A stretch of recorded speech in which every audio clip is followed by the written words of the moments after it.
Ketemu lagi kita. Iya ya. Jangan lupa salam pemenang. Salam juga. Wah, udah gak cemas lagi ya? Tidak. Udah. Hilang semua setelah ketemu Wah, Profesor luar biasa. Eko. Ini episode kita yang ke-2000 sekian kayaknya. Iya betul. Gini Mbak, seringkali orang tuh bilang begini, aku nih orangnya kurang pede nih, gitu ya. Kalau bahasa dulu nih suka dibalik itu orangnya minderan gitu ya, kurang pede, gara-gara kurang pede jadinya berantakan deh acara kita gitu. Sebenarnya apa sih pede itu, percaya diri itu apa sih? Percaya diri begini ya. Jadi kalau kita mau buat dalam istilah sederhananya atau istilah populernya, orang yang percaya diri adalah orang yang merasa yakin apa yang akan dia lakukan dan dia merasa yakin bahwa dia akan mencapai tujuannya.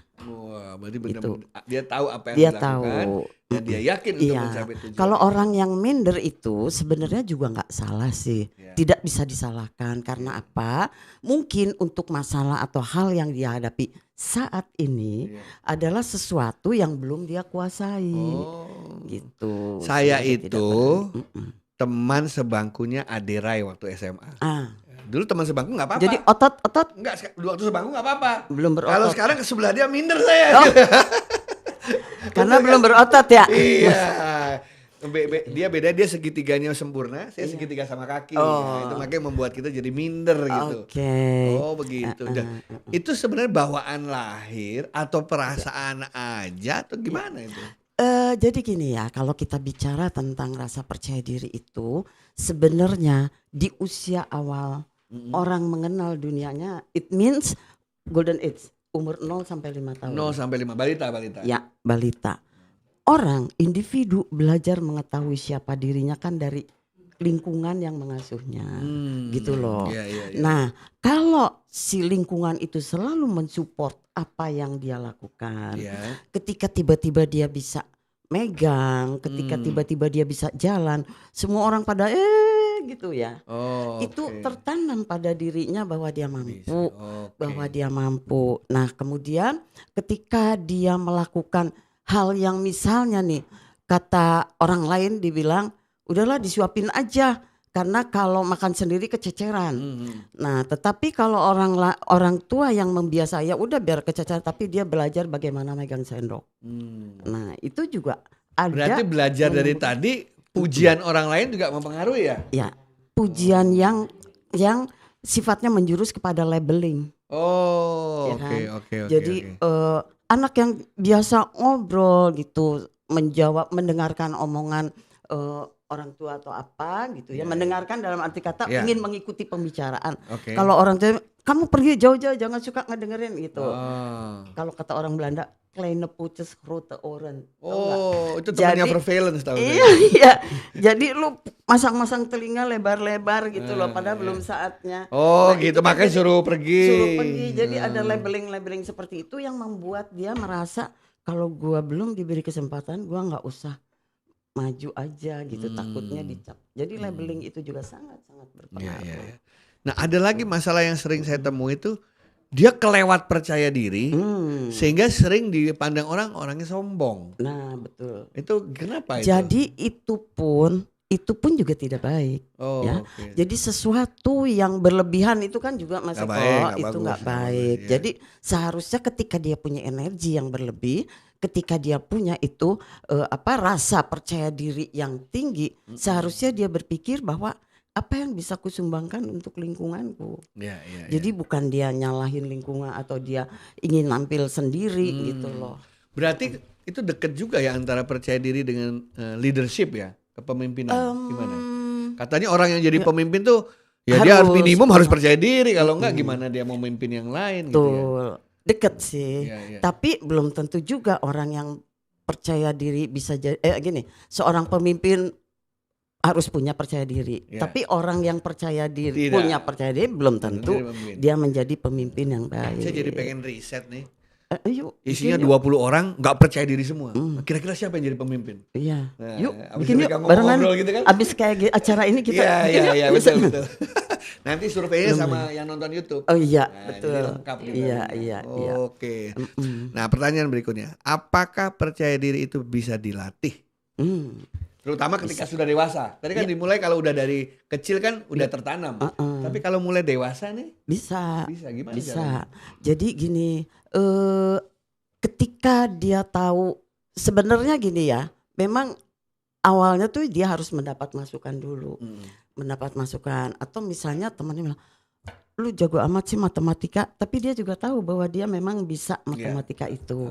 Sehingga dengan pujian-pujian itu juga membuat dirinya semakin mantap, semakin tahu apa yang menjadi potensiku. Nah dari situlah kita bilang bahwa dia bisa membangun atau mengembangkan kemampuan atau potensinya tersebut. Berarti paling mudah kalau dibangun di lingkungan yang kompatibel dengan hobi dia, betul, dengan itu kesenangan dia, betul, sehingga dihargai. Betul. Jadi aku bilang juga di situ ya di pembicaraanku sebelumnya bahwa salah satu upaya bagaimana kita meningkatkan rasa percaya diri ya melalui hobi. Karena apa? Jangan dilihat hanya senang-senangnya aja hobi itu. Jangan dilihat cuman bermain-main. Tetapi ketika kita main softball, kita kok jago gitu ya.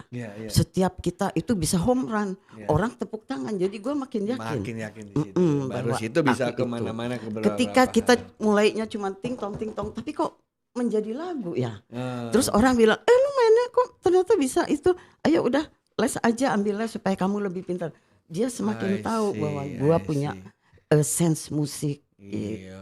Seperti itu. Ini kayaknya juga bagus didengar untuk para guru dan dosen ya. Betul. Karena banyak guru dan dosen tuh yang malah menurunkan kepercayaan diri anak-anak dan siswanya. Dimarahin lah, dibilang kamu nggak bisa. Tapi mudah-mudahan sekarang gini ya. Sekarang kan konsep atau kebijakan belajar itu kan merdeka belajar, ya kan. Guru tuh hanya penggerak dan penguat. Jadi saya berharap bahwa kebijakan itu sangat menunjang bagaimana membangun anak bangsa, terutama di era nanti nih 2045 Indonesia emas. Katanya 100 tahun merdeka, orang jangan gitu-gitu aja gitu loh. Ya, jadi dengan kebijakan merdeka belajar ini sebenarnya diarahkan ke situ. Gitu. Oke, teman-teman sekalian tidak usah khawatir kalau Anda merasa kurang percaya diri. Saya juga pasti kalau masuk ke sebuah environment yang baru, saya pasti minder, belum pernah masuk situ. Orang-orang di sekitar nggak dikenal gitu ya. Tapi kalau berkaca dengan di mana saya sering dipuji orang di bidang saya, itu mungkin menjadi modal yang baik gitu ya, bahwa setiap orang punya kelebihan. Iya, setuju banget. Itu sebenarnya yang saya ingin katakan. Nggak ada orang bodoh di dunia ini. Hanya apakah orang itu punya kesempatan untuk mengenal potensinya, atau sejauh ini dia cuman berjalan begitu aja. As long as raport tidak jelek gitu ya, as long as guru tidak pernah marah sama dia, sudah enough. Nah tapi kalau misalnya dia punya memang dasarnya juga selalu dipacu, ayo dong, yuk bisa lebih baik lagi. Barangkali itu juga yang akan meningkatkan itu. Jadi teman-teman sekalian, tidak ada orang bodoh. Betul. Nggak ada. Bodoh lah orang itu kalau mengatakan bahwa ada orang yang bodoh gitu ya. Diputer-puter gitu ya. Supaya orang bingung. Terima kasih banyak loh Pak. Teman-teman tidak usah khawatir. Anda semua adalah pemenang. Setiap orang pasti punya kelebihan yang diberikan oleh Sang Pencipta. Pergunakan itu. Anda pasti akan meningkatkan kepercayaan diri Anda. Dan bagi Anda yang berada di lingkungan di mana kita melihat ada orang-orang yang belum percaya diri, kita berikan support. Tapi sebelum salam pemenang, aku ingin ngasih tahu nih sedikit keyword dari rasa percaya diri, oke? Jadi gini, kita harus merubah mindset kita yang bilang the enemy is always out there. Jadi untuk membangun percaya diri itu sebenarnya kita bukan bersaing sama orang lain, tapi kita bersaing sama diri sendiri. Itu yang kita kan selalu nyala-nyalain itunya sih, ininya sih, itunya sih. Jangan-jangan kita. Ternyata kitanya udah usaha belum. Oke. Berarti tidak ada laki-laki yang diputusin wanita. Nggak ada. Yang ada adalah laki-lakinya salah. Kenapa dia diputusin? Tidak pernah melihat dia salahin wanitanya. Waduh, channel kita akan berubah ke dalam parenting habis ini mungkin dengan pacaran gitu ya. Pacaran, siap. Tapi percaya diri kan dalam berbagai hal kan. Iya. Tidak hanya dalam hal Iya. pekerjaan formal, Betul. tapi dalam keseharian hidup. Jadi panitia, berhubungan dengan orang lain gitu ya. Oke teman-teman, jadi salam apa? Salam PD atau salam pemenang? Salam pemenang. Salam pemenang. Jadilah pemenang yang percaya diri. Atau percaya dirilah supaya jadi pemenang. Dan mampu bersaing melawan diri sendiri. Betul. Inilah contoh podcast yang kita belum tahu mau ngomong apa. Ya, terima kasih. Percaya diri teman-teman, maka Anda akan menjadi pemenang. Terima kasih. Bye-bye.